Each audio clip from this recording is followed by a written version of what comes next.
Apple is rumored to launch a trio of iPhone models this fall, with a successor to the iPhone X, a larger iPhone X Plus, and a more affordable iPhone 9 all expected.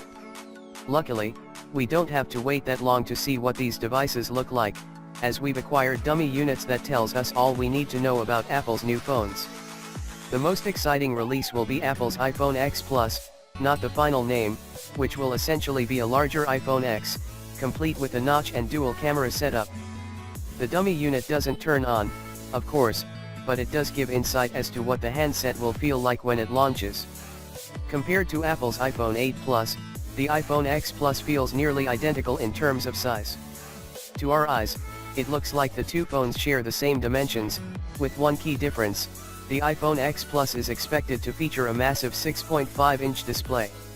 The iPhone X Plus also feels pretty close to Google's Pixel 2 XL, which features a 6-inch screen. That's plenty of screen real estate, but Apple does one better by providing users with a display that's 6.5 inches. Perhaps it's because we've become accustomed to larger devices, but the size of the iPhone X Plus doesn't feel unwieldy.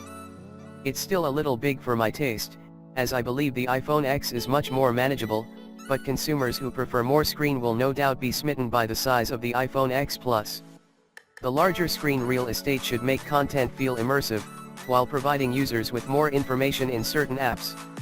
Having a larger canvas should also be helpful for creatives who edit photos and video. Apple needs to show why you'd bother paying more for the iPhone 11. Supposedly, the pricier iPhone 11 will add gold to the current black and white offerings, but the iPhone 9 will go in a different direction. Kuo believes that there will be gray, white, blue, red, and orange renditions, hearkening back to the colorful pop of the iPhone 5C.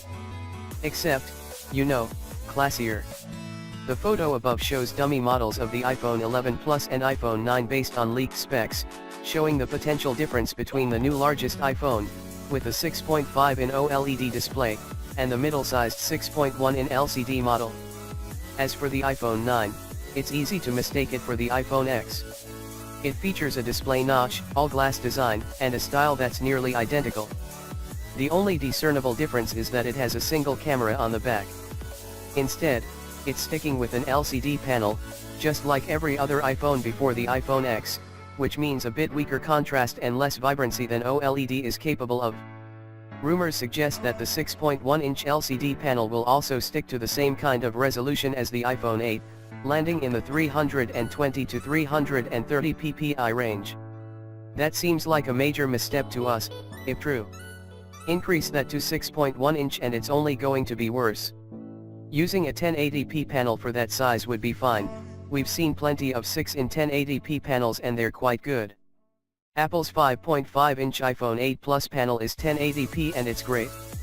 As for the bezel surrounding the screen, we've heard conflicting things. A purported glass panel leak for all three upcoming iPhone models suggests a thicker bezel for the 6.1-in iPhone 9. However, a more recent report claims that the new full active display LCD panel from Japan Pixels, which is what is purportedly being used here, allows for even slimmer bezels than OLED panels. Which is it, then? Logically, we can't imagine that Apple will make the iPhone 9's bezel smaller than the iPhone X or XL, since that suggests a feature improvement for the cheaper, entry-level phone. In our view, they'll either be identical or the iPhone 9's bezels could be a hair thicker. We haven't heard of any particular tweaks or upgrades coming to TrueDepth or Face ID this time around, but they impressed on the iPhone X, and it'll be a nice addition to the iPhone 9. As for the back, it sounds like Apple won't bring along the dual camera setup of the pricier iPhones. Reports suggest it'll be a single shooter. Granted, the iPhone 8 had a great main camera itself, so it's sure to be a quality option. But that's just another thing that will seemingly set this model apart from the iPhone 11 versions. Unsurprisingly, that looks to hold true again for the iPhone 9. Apple hasn't sent out invites yet as of this writing, but an early September reveal event is likely. Maser Kopf reports that German retailers expect a September 14 pre-order date for the phone, which means it would likely release 1 week later on Friday, September 21st. Analyst Ming-Chu Kuo International Securities has been tweaking his estimates over the past several months, and currently he believes that the iPhone 9 will fall somewhere between $600 to $700.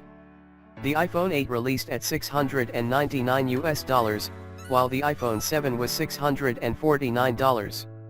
We've seen rising smartphone costs across the board over the last couple years, especially with the iPhone X, but if Kuo is correct, Apple may stem that tide by delivering an iPhone X-esque experience at the familiar, standard iPhone cost.